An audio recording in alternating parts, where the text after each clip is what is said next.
Hello.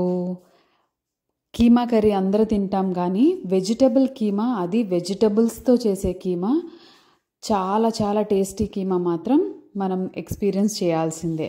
So ఈరోజు ఏం చేశానంటే, నేను 2 బీరకాయలు తీసుకున్నాను.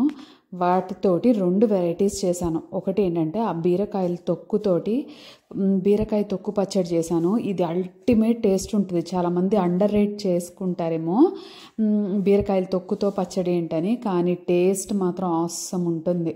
ఓకేనా. అలానే బీరకాయతోనే సోయా చంక్స్ని యూజ్ చేసుకొని కీమా కర్రీ చేసుకోవచ్చు. అది మటన్ కీమాకి సెకండ్ ప్లేస్లోనే ఉంటుంది. అంత బాగుండే 2 రెసిపీస్ ఇవాళ నేను చేసుకున్నాను. చేసుకుంటానికి కూడా ఎక్కువ టైం పట్టదు.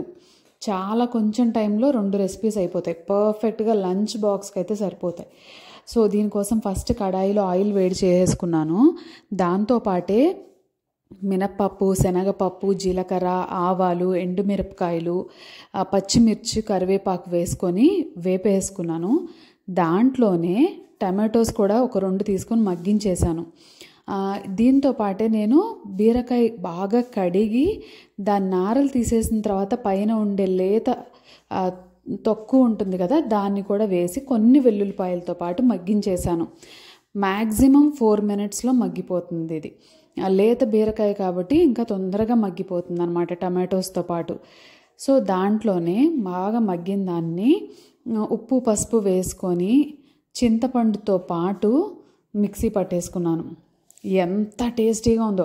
ఇంకా దీన్ని ప్రత్యేకంగా పోపు పెట్టాల్సిన అవసరం లేదు. ఓకేనా. దీని అసలు నేనైతే టేస్ట్ కూడా చూడలేదన్నమాట. అంత పర్ఫెక్ట్గా సరిపోయింది.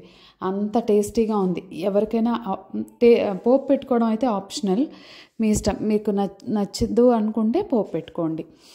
తర్వాత అది కుక్ చేస్తున్నప్పుడే దాంతోపాటు నేను బీరకాయ వాడి సోయా గ్రాన్యూల్స్ తోటి కీమా కర్రీ టైప్లో ప్రిపేర్ చేశాను అనమాట.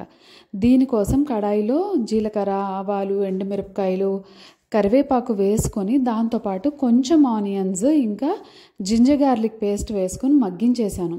ఆనియన్స్ మగ్గేలోగా బీరకాయని సన్నగా తరిగి పెట్టేసుకున్నాను. ఎంత లేతగా ఉంటే బీరకాయలు అంత టేస్టీగా ఉంటుందన్నమాట.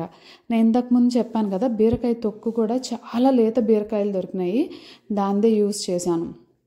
సో సోయా గ్రాన్యూల్స్ తీసుకొని శుభ్రంగా నీళ్ళలో ఒక 10 మినిట్స్ నానబెట్టి మంచిగా స్క్వీజ్ చేసి వాటిని మగ్గుతున్న పోపులో వేసేసాను అనమాట. దాంతోపాటే బీరకాయ ముక్కలు, ఉప్పు, పసుపు వేసాను. బీరకాయలో ఊరే నీళ్ళన్నీ కూడా ఈ సోయా చంక్స్కి పట్టడం వల్ల చాలా బాగుంటుంది టేస్ట్ అయితే. ఓకేనా. ఒక 10 మినిట్స్ తర్వాత చక్కగా వెల్లుల్లిపాయలు రెమ్మలు తీసేసి వేసుకున్నాను. ఇది మాత్రం మర్చిపోవద్దు అస్సలు. టేస్ట్ని భలే పెంచుతుంది, నెక్స్ట్ లెవెల్కి తీసుకెళ్తుంది. దాంతోపాటు కారం ఇంకా గరం మసాలాతో వేడి వేడి కర్రీ కూడా రెడీ. నచ్చితే సబ్స్క్రైబ్.